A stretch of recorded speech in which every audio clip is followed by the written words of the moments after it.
There you go. That's the spirit. Thank you. Elon, my dear friend, we're honored to have President Trump.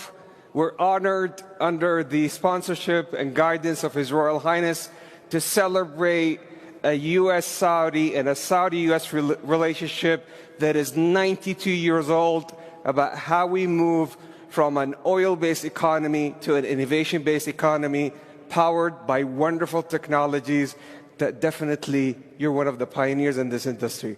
We just showed to His Royal Highness some of your Optimus robots, and to President Trump. Let's talk about that. Tell me about them. Yes, so we just showed several of our Tesla Optimus robots to His Highness and President Trump, and I think they were very impressed.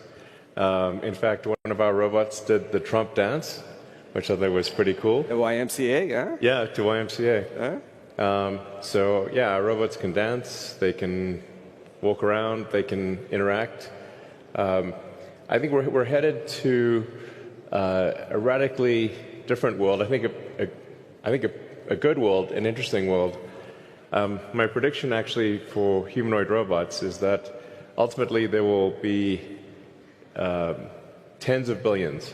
I think everyone will want to have their personal robot.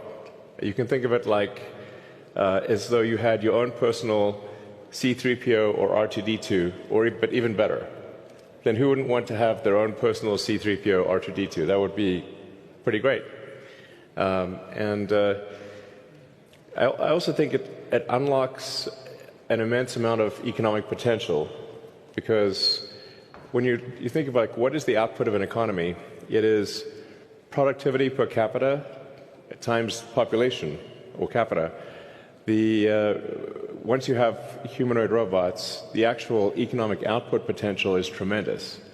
It's really unlimited. Potentially, we could have an economy 10 times the size of the current global economy, where no one wants for anything. Sometimes in AI they talk about universal basic income. I think it's actually going to be universal high income, where anyone can have any goods or services that they want. A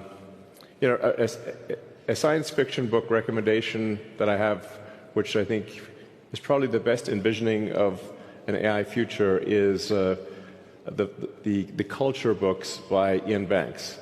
Very highly recommended for a non-dystopian view of the future.